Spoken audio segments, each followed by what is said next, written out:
the comedy movie event of the year, Mike and Nick and Alice. Coming only to Hulu and Disney Plus March 27th. Time to party. That's a great attitude. It's a time-traveling, ass-kicking movie event. You sound insane. Starring Vince Vaughn, James Marsden, and Asa Gonzalez. I thought you were a clone. Well, clones aren't real, dummy. And time machines are super grounded in reality. Mike and Nick and Alice. Rated R. Written and directed by Ben David Grabinski. Only on Hulu and Hulu on Disney Plus for bundle subscribers. Protein is now at Starbucks, and it's never tasted so good. You can add protein cold foam to your favorite drink or try one of our new protein lattes or matcha. Try it today at Starbucks. Kayak gets my flight, hotel, and rental car right, so I can tune out travel advice that's just plain wrong. Bro, Skycoin. Way better than points. Never fly during a Scorpio full moon. Just tell the manager you'll sue. Instant room upgrade. Stop taking bad travel advice. Start comparing hundreds of sites with Kayak and get your trip right. Kayak. Got that right. Ugh, you said you were over him, but his hoodie is still in your rotation. It's time. Grab your phone, snap a few pics, and sell it on Depop. Listed in minutes with no selling fees. And just like that, a guy 500 miles away just paid full price for your closure. And right on cue. Hey, still got my hoodie? Nope. But I've got tonight's dinner paid for. Start selling on Depop, where taste recognizes taste. List now with no selling fees. Payment processing fees and boosting fees still apply. See website for details. Raise the rudders! Raise the sails! Raise the sails! Captain, an unidentified ship is approaching. Over. Roger. Wait, is that an enterprise sales solution? Reach sales professionals, not professional sailors. With LinkedIn ads, you can target the right people by industry, job title, and more. Start converting your B2B audience today. Spend $250 on your first campaign and get a free $250 credit for the next one. Get started today at linkedin.com/campaign. Terms and conditions apply.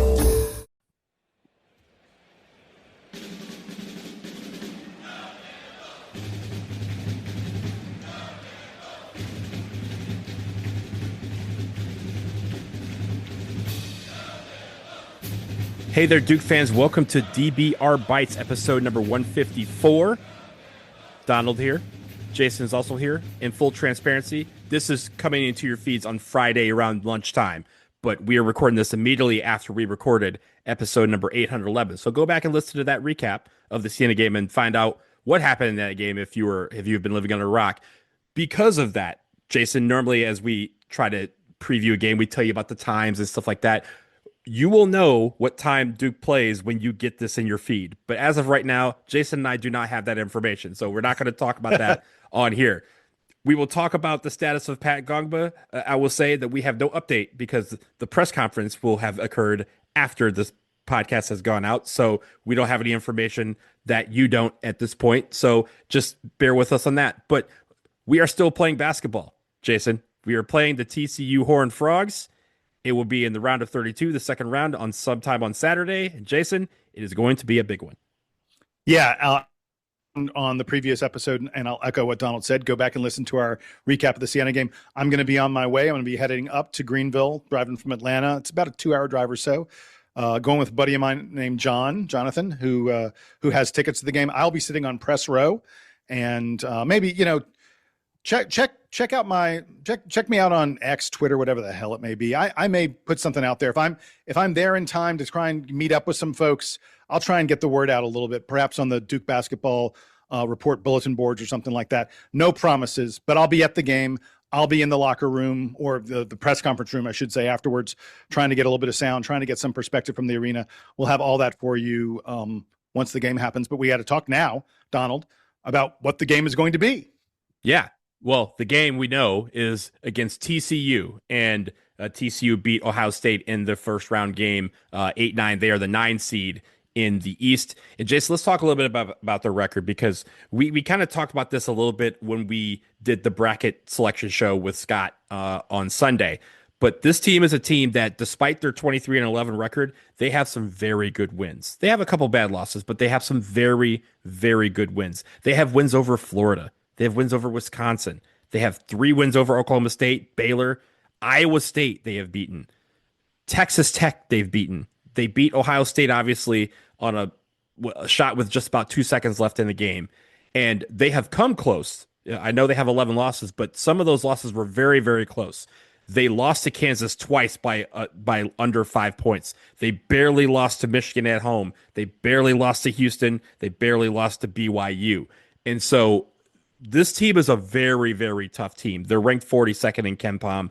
The only two bad losses on their record, in my opinion, New Orleans, the very first game of the year. This is a better team.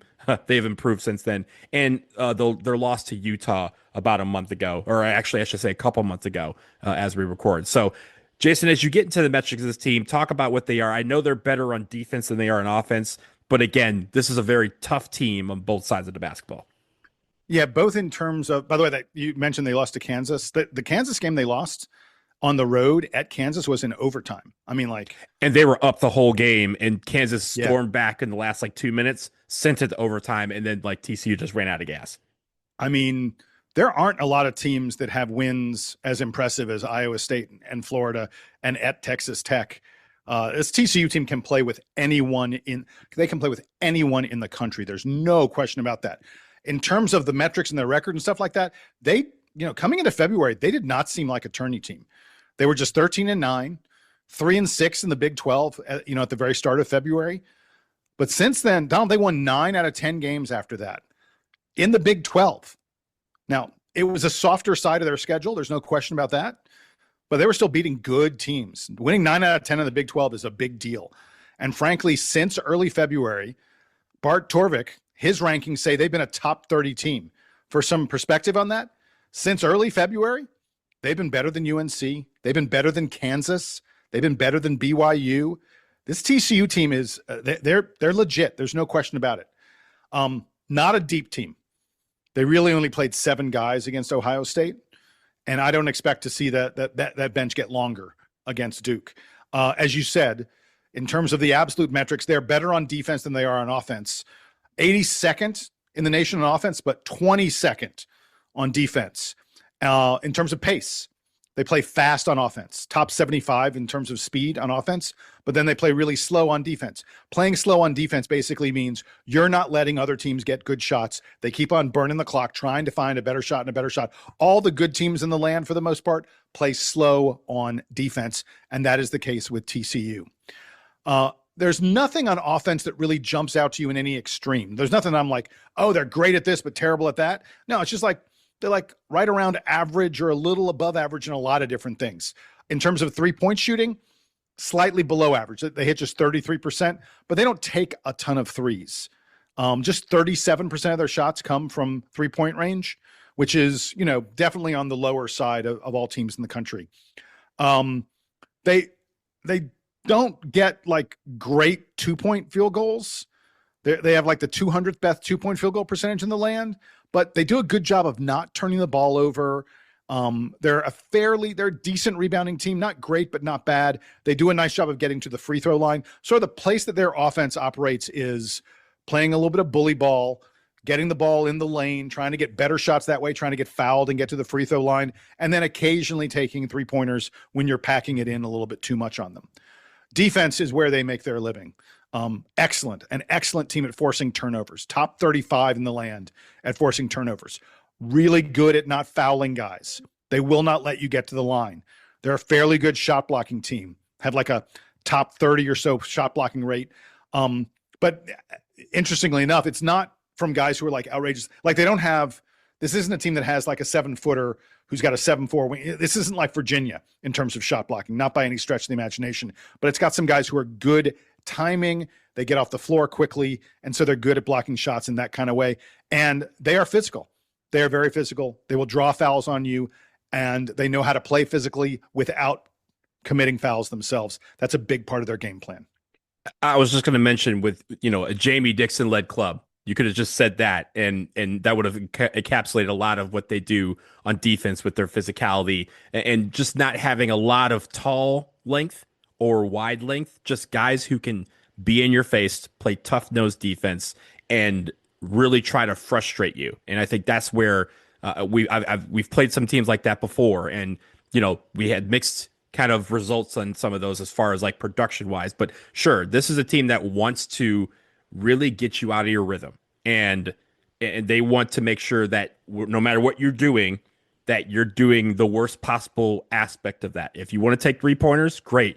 They want you to take, 3-pointers from 30 feet back with 3 people in your face, right? They want to do stuff like that to really impose their will on you and make you take bad shots. And when you do try to be lazy with the ball, they'll try to take it from you. One place that I think that this happened, in a few games I've seen this year, one thing that they are apt to allow on defense is for teams to score via the pass. Their assist rate on defense is like 61.5%. Right, so that's a big number. Yeah, and that's a huge number. And it kind of converts that to offense where they're only doing 57% on their own. So there are opportunities to pass around and try and find the angle you want. But that's what they're trying to make you not do. That's just the one place that they haven't been consistent at this year. Yeah, and by the way, I know we're about to take a break and everything, but on the other side, I want to tell folks, one of the first things I look for anytime I'm looking at a team is like, do they have someone who matches up with Cameron Boozer? Do they have someone who can bang on Cameron, could also go outside with Cameron, that kind of thing? And this TCU team has just that kind of player. Well, we're going to have people wait until after the break for that one. So stick around. We're going to talk about the players and the things to watch in this upcoming round of 32 game against TCU. When you want your spring break to feel like... and your kids' pool day to feel like... and your hotel bed to feel like... ooh, and room service to feel like... because at Hilton, hospitality feels like... Your cabana's ready. Would you like fresh towels? It matters where you stay. Book now at Hilton.com. Hilton, for the stay. This episode is brought to you by Nespresso. Introducing Virtuo Up, the latest in a long line of innovation from Nespresso. It's innovation you can touch, sense, and taste in every single cup. With a 3-second start, easy open lever, and dedicated brew over ice button, it's even easier to enjoy your coffee your way. Sip for yourself. Shop Virtuo Up exclusively at Nespresso.com. Picture this. A curve in the road. A change in plans. Well, what do you say? With the all-new Audi Q3, the answer's always yes. Yes to adventure. Yes to escape. Yes to performance. Yes to comfort. Yes to right now. Because saying yes without hesitation, that's real luxury. The all-new Audi Q3, made for the yes life. Spring starts at the Home Depot, and we are bringing the heat to your backyard this season. Fire up the flavor with our wide variety of grills for under $300, like the Next Grill 4-burner gas grill that's perfect for hosting your spring cookout. Then set the scene and turn your outdoor space into the go-to spot with patio sets for every budget. Bring it this season with grills that deliver flavor and patios that set the vibe from the Home Depot. Start your spring with low prices guaranteed at the Home Depot. Exclusions apply. See homedepot.com/price match for details. This episode is brought to you by Peloton. Step up your sweat with the Peloton Cross Training Tread Plus. Swivel your screen 360 degrees and follow your favorite instructors on and off your tread. Track your form and reps with the movement tracking camera. Feel supported as you train on the cushioned slap belt and move to the beat with Sound by Sonos. Elevate your workouts with the Cross Training Tread Plus.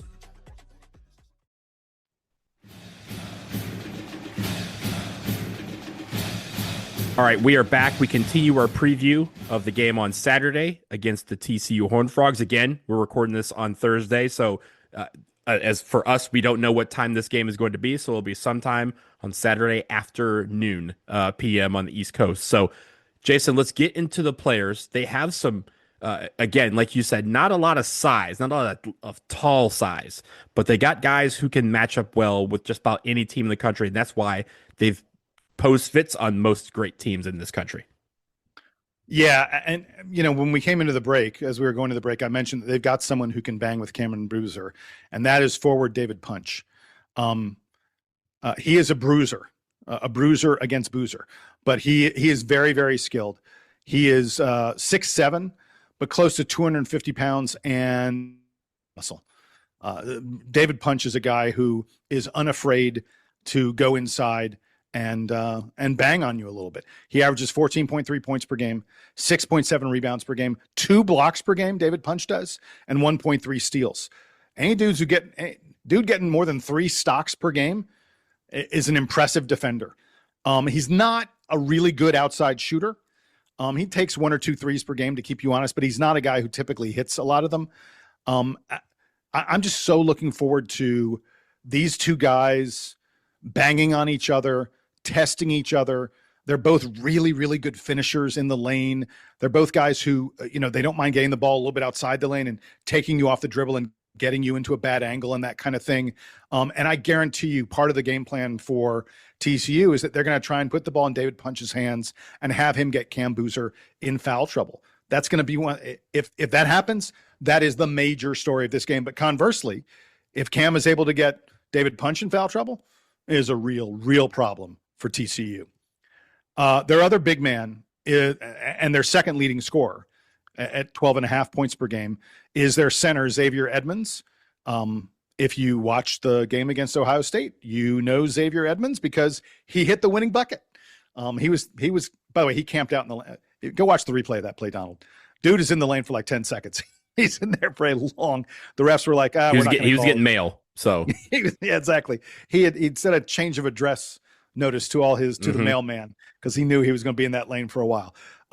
Xavier Edmonds is 6'8", also like 245, 250. One of the best offensive rebounders in the country. Dude gives maximum effort at all time, goes after all offensive rebounds. His offensive rebounding rate is the 27th best in all of college basketball. That is a big old number. Now, he only plays about 20 to 25 minutes per game, but that allows him to exert himself at all times. As I mentioned, 12.5 points per game, also 6.5 rebounds per game. And interestingly enough, even though he's not going to put the ball on the floor a lot and that kind of thing, but he does sometimes venture out to the three-point line, just once or twice a game. But he hits his threes at better than 42%. I mean, dude he'll go outside. He'll drain them every now and then. It will be very, very interesting to see whether Duke has Patrick Gungba back. I'm sure you were going to talk about it a little later on, but Pat would be a great matchup with Xavier Edmonds. It'd be a really interesting battle. I'm not sure that Malik Brown matches up nearly as well with Xavier Edmonds as Pat does. Let me get to the guys who do not play in the paint all the time. It starts with their point guard, Brock Harding, true pass first guy. I mean, he averages 8 points per game, but he averages almost 5.7 assists per game. Brock Harding is not a good shooter, just 27% from three, just 64% at the free throw line. I mean, dude, once the dude's outside of 8 feet or so, he's not much of a threat. But, man, he really passes the ball. He tries to get into your defense and create problems. He has eyes in the back of his head in terms of knowing where the open man is. Really, really good point guard in that respect. Now, he's just 6 feet. And that may even be lying. He's probably 5'11". They list him at 6 feet, but he's probably 5'11". 160 pounds, Donald. 160 pounds dripping wet. But he manages to still be a very good defender, even though he is small. There's no other word for it. He's small. But he's still a good defender, moves his feet really, really well to bother the opposition, to get in guys' ways and not let you get good angles offensively. And he's going to be matched up, I think, with Caden, even though I would imagine you'll probably see Dame Sarr guarding him on defense. Wing. So their wing is Jaden Pierre. He's their best outside shooter, hitting about 36%, takes about 5 or so three-pointers per game. He's also just 6 feet tall and weighs maybe 180 pounds. He's going to really look small next to Isaiah or Dame and those kind of guys. But he is a true 3-level scorer. He's one of their best creators in terms of finding shots for himself off the dribble. Definitely willing to take stuff in the mid-range. And he's good at that mid-range game. And if you just got done watching Sienna's 3-level scorer kind of torch Duke in the first half, Jaden Pierre is that same kind of guy, and I hope we can avoid that kind of thing again. Last guys I want to talk about. A guy from Lithuania. I'm not going to. Lelevicius is his last name. I'm not going to be able to pronounce his first name. He's their other good outside shooter. He takes like 3, maybe 4 3-pointers a game, and he hits almost 39% from out there. He was the starter for the first 2/3 of the year, but then they moved him to the bench, and they started starting a guy named Micah Robinson. Robinson's not efficient on offense. Dude hits just 38% of his shots.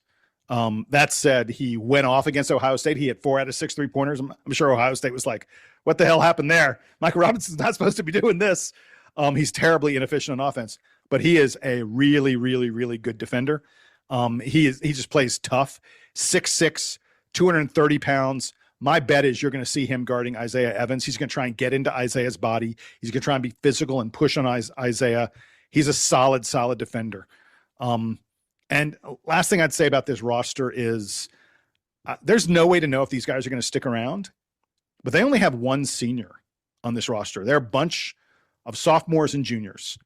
And look, the transfer portal, they're probably half these guys are going to leave. But if they bother to stick around and play together and stay at TCU next year, this is easily a preseason top 25 team, if not better than that. It's reasonably experienced, but also kind of reasonably young. And that's probably a good combination in modern college basketball. I mean, look, they have quite a few guys that have been at TCU for a few years, right? They only have one freshman that even really gets any sort of playing time, and is not that much. I think the only transfer they have are Pierre Lelevicius and Harding. Harding actually played with Mulvey last year at Iowa. So yeah. So you have and Toulson, who again doesn't play that much, but is still a part of their like bottom part of the rotation. He played at Utah Valley last year, so they have some continuity of guys, and I think that's what allows them to be so tough-nosed, because they kind of know where everybody is on the floor. Jason, I want to go to our things to watch, and the first thing I want to reiterate is defense, defense, defense. This kind of helps with everything, right? And within that, you mentioned some of the guys that are really small that are going to be kind of their playmakers. And it's hard sometimes when you're 6'9" to guard somebody who's 6 foot or lower. I mean, you saw today, we had Dame Sarr at some point on Schultz. Schultz is 5'11", and Schultz was trying to get around him. Now, what we were doing is when you see somebody who's 6 inches shorter than you, I don't have that problem. I never really play against guys who are 5'1", but if you have somebody that's shorter than you, the tendency is to back off of them because you think they can go around you. I think they should do the opposite. I think they should be right in their face, because one, they're not going to get a shot off because they're going to have to shoot an extra, 8 inches above their head to get it over you. But also, if you're right up on top of them, they have to work that much harder to get around you. And these guys, our guys, Dame Sarr, Slim, Caden, Nick Haminia, even Darren Harris, they all have the lateral quickness that these guys have. So the thing that's missing is the guys they're playing most times don't have the length they do. So if you could run as fast, it's just like Usain Bolt. Usain Bolt is the fastest guy ever. You know why? Because he was just as fast, if not faster, than almost everybody, and he was 6 inches taller than the tallest guy. So he could run that much faster and also gain that much more ground because he had that much more of a reach. So I think those are things that they can do on defense to really hone in on TCU. I think also getting inside, controlling the paint. Don't let TCU run our area like Siena did. Moving the ball around, I think that's a real easy thing to do to get them out of their rhythm on defense.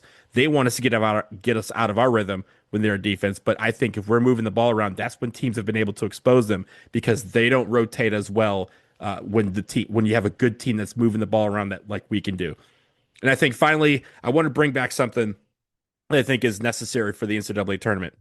Win between the timeouts, right? We used to talk about this thing that every media timeout, every 4 minutes, that if you can win that 4 minutes, if you add those up, you can win a ball game, right? You don't have to win.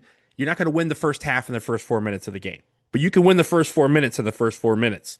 And then after that's done, you breathe, you see what you've done, you see how far you've come, and then you try to win the next 4 minutes. I think what happened in the second half is we decided we're not going to try to get against Siena. We're not going to close an 11-point deficit in one play or two plays. It's going to take a series of just winning little segments here. And we even look on KenPom at the 10-minute segments that he puts out of how teams did over the course of 10 minutes. I think this is a fascinating game because when you look at the 4-minute timeout, I think when you look at these 4-minute segments, that's where you can bring in the hustle. That's where you can bring in the will. That's where you can bring in those intangibles that will win some of those segments and in turn win this ball game. Yeah, and I'll say this for TCU. So they had a great first half against Ohio State. They closed the first half on an 11-0 run. And it absolutely looked like they were going to win that game going away. It was 39-26 at the half, 39-24, sorry, at the half, I think. I forget. Yeah, they were up like they had a nice lead at the half. And then Ohio State really made a couple big runs at them. And at one point, Ohio State took like a 4-point lead. And you were probably everyone thought Ohio State's the better team. That was the consensus among just about everyone coming into this game. And, here, TCU had a really nice run, but Ohio State is now taking control of this game with, about 6 or 7 minutes left. TCU then completely turned that on its head and closed the game really nicely. Fought their way back in it after it looked like they were out of it. That's a team with resilience. That's a team with guts. That's a team that's going to play hard the whole way. And I would love, I'd love to have a more relaxing game. I think this is going to be a tough one. I think it's going to be a tough one because they're a team that plays hard and plays good defense. Maybe one of these teams will shoot really well. And if they do, it's probably game over for the other one. But it's probably going to be one of these grinded out kind of games with, a lot of pounding the ball inside. And, like I've said a couple times, boy, it'd be nice to get Pat back. We could use a little more help on the interior. Last question I have, Jason, is simply that we have, for those of you out there, we have no new information here. So I'm asking Jason Blind here, do you think Pat Gongba plays in this game? Going on absolutely nothing. Yes, I do. I think that Duke has been resting him, trying to get him as good as they can. I think that it is more of a pain issue than like a structural issue kind of thing. And it may be that they sort of, hey, Pat, take a couple extra Advil, buddy, and let's see if we can get a little something going here. I don't think it's a situation where they're like, oh, if you play on it, it will make it worse. At least that's kind of the impression I've been given from some folks. So, but that could be completely wrong. I don't know, but I think that Duke has been kind of saving Pat. And, if you want to say break glass in case of emergency, I think it's time to break the glass. Well, yeah, I was going to say that I think he dresses on Saturday, but I don't think he plays. I think that's partly due to he may not be, and I hope I'm wrong about all this. I don't know that he's fully ready, right? He's still in a boot, and it's hard to come fresh out of the boot and just go on the court and start playing at the level that he was playing. And I feel like if there's any modicum of pain, they will hold him out. But I think he dresses on Saturday, but doesn't play. But I also think it's due to the fact that this team responds from the performance against Siena and has a hopefully much better performance against TCU, so that we're still dancing and give them more chance, 5 more days to rest that ankle, or rest that foot, I should say. So we'll see what happens. Again, I hope I'm wrong. I hope he comes and plays and scores 30 and grabs 15. That'd be terrific. A terrific welcome back. Ryan Kelly, baby. Ryan Kelly game. I still got it. Yelling at John Shire this time instead of Coach K. But that will do it on this episode of DBR Bites. We will be back at some point, probably on Sunday, since Jason will be at the game in Greenville to recap everything. It depends on what time the game is. We'll if it's early, we'll probably try find a way on Saturday or something. We'll see. Probably Sunday. Okay. Probably Sunday. Saturday is the day of rest after we play. So with that, dbrpodcast@gmail.com. Make sure you get your headlines in after the game is over. But until then, he's Jason. I'm Donald. Signing off here. It's time for the Duke Band to play us out and take us into the second round.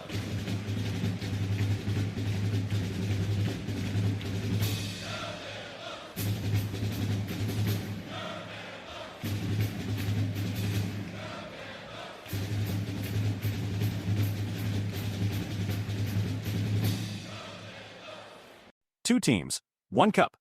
The primetime stage is set for the TGL presented by SoFi Finals, Los Angeles Golf Club versus Tigers Jupiter Links. Keep up, it's playoffs. Tune in Monday, March 23rd, 9 p.m. Eastern on ESPN2, and Tuesday, March 24th, 7 p.m. Eastern on ESPN and on the ESPN app.